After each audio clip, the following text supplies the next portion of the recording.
presentación tiene como objetivo mostrar la aplicación de la ablación láser para la generación de nanopartículas.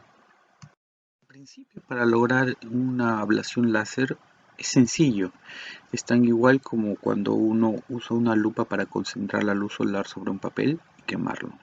En este caso, yo concentro la luz láser con un sistema óptico sobre la superficie que quiero ablatar. ¿De acuerdo? En principio, las propiedades sobre las cuales depende este proceso de ablación láser se pueden suscribir a algunos pequeños parámetros, pero todos estos parámetros tienden a conceptos mayores que vamos a discutir. Tal como se explicó, si bien es cierto, el principio con el cual podemos lograr obtener una ablación láser es solamente utilizando un arreglo óptico que focalice el láser sobre la muestra o incidir el láser directamente sobre la muestra, y que caracteriza este proceso de ablación con pocos parámetros. La generación de este proceso de ablación depende de muchos más parámetros en el sentido de la disponibilidad de herramientas técnicas y tecnológicas con las que uno dispone. Asimismo, la diversidad de características de materiales que tenemos a disposición. Como ejemplo, tenemos los tipos de láseres que existen a disposición en este momento, ¿no? Podemos tener láseres que tienen duraciones de pulsos de nanosegundos, picosegundos, femtosegundos. Tenemos distintas longitudes de onda sobre los cuales podemos generar este proceso de ablación. Tenemos láseres basados en neodimio Jack de 1064 nanómetros, 532 nanómetros u otras longitudes de onda menores a ellas. También tenemos como parámetros la energía del láser y la irradiancia, ¿no? O sea, la densidad de energía por unidad de área, que podemos manipularla a través del sistema óptico. Asimismo, tenemos las características propias del material, ¿no? Si este material es un conductor, si es un no conductor, un dieléctrico, si este material es reflejante o no es reflejante. Y asimismo tenemos otras condicionales de entorno, como son el aire, o podemos generar en una cámara alguna atmósfera con algún gas inerte, como es nitrógeno, argón o helio. Cada uno de estos parámetros va a conllevar una particularidad en el proceso de ablación. Tenemos otras condicionales que podemos ir incrementando, como la presión del gas. Veremos más adelante que en función a todos estos parámetros nosotros tenemos una diversidad de condiciones con las cuales nosotros podemos generar el proceso de ablación, y a partir de las cuales también nosotros podríamos mejorar un proceso de obtención de nanopartículas. De manera complementaria, aprovechando el proceso de ablación láser, también uno podría hacer un seguimiento cuantitativo de los elementos que se generan utilizando una técnica que se llama LIBS, ¿no? Para la cual a ese sistema óptico tendríamos que adicionarle un sistema de colección de luz, un espectrómetro y definir un determinado protocolo de medición. Esto lo discutiremos en la próxima diapositiva. Partiendo de los conceptos generales de la absorción de la luz, un medio con una determinada constante eléctrica va a absorber la misma en función a su relación de dispersión, y esta asimismo va a estar correlacionada con el índice de refracción. Si hay presencia de absorción, este K va a contener una componente imaginaria, tal como describimos.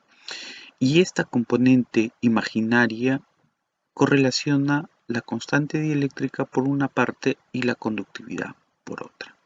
Es a partir de este índice de refracción que nosotros vamos a poder obtener el coeficiente de reflexión y el coeficiente de absorción.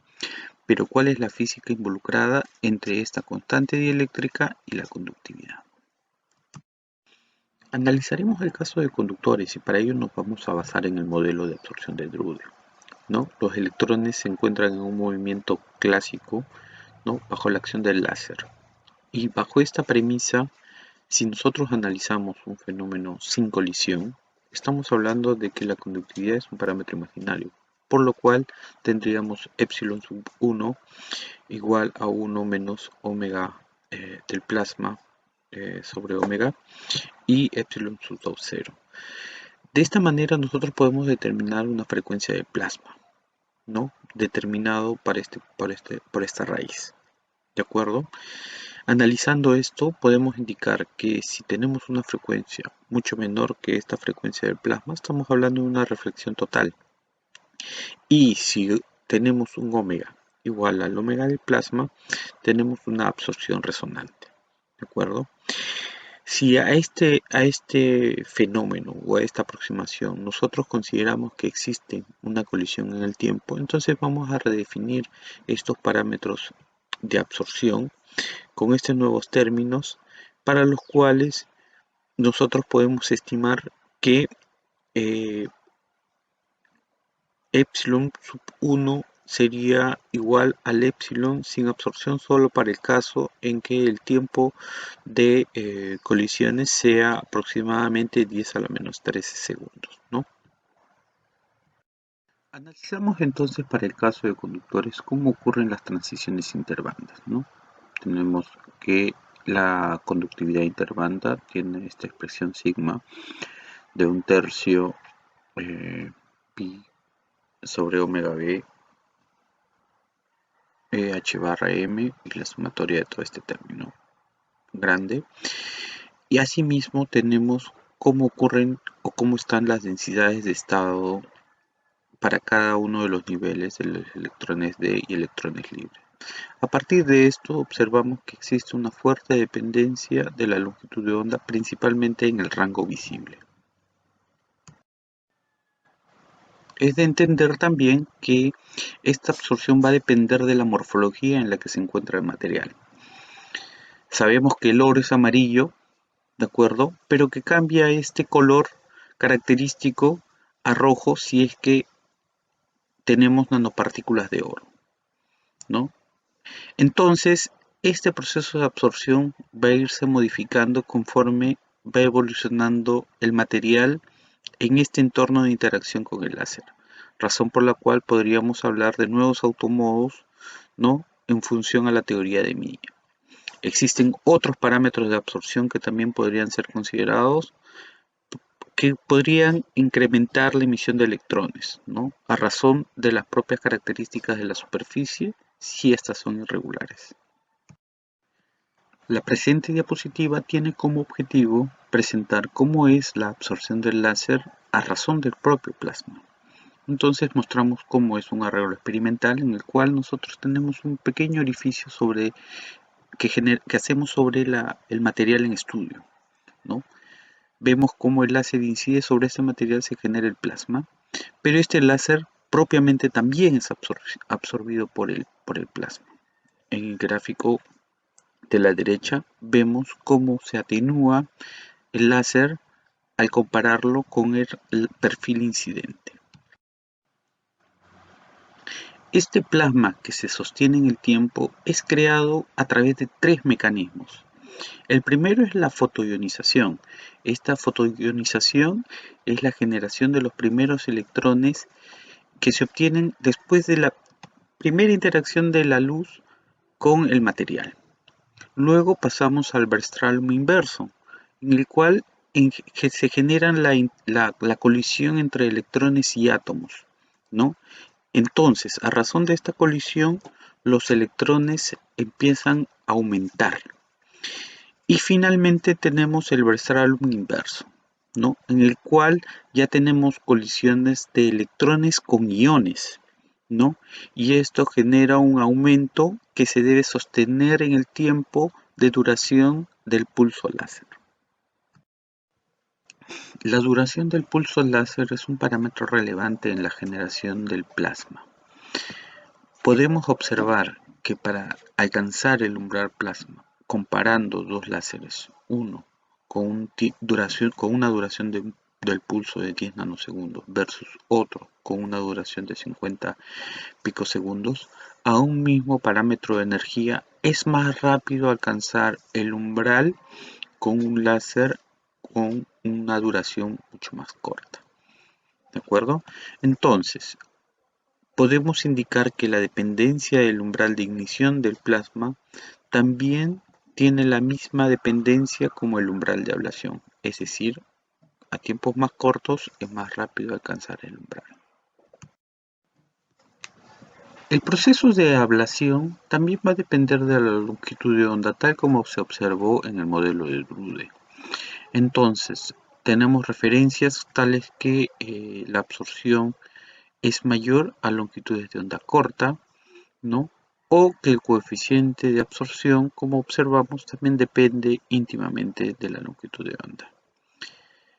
La ionización multifotónica, asimismo, es una dependencia también de la longitud de onda y tenemos una fuerte absorción, por tanto, del láser a razón del plasma generado sobre la superficie del material donde se está generando la ablación.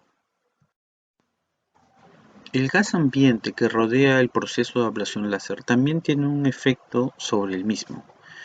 Observamos que a baja presión el plasma es intenso a una determinada presión. Vemos cómo ocurre esto para el caso del magnesio a distintas atmósferas de argón, de neón, de aire y de helio, pudiendo esto ocurrir a distintas presiones, ¿no? Asimismo, observamos que para altas presiones este plasma decrece de manera sostenida con la presión.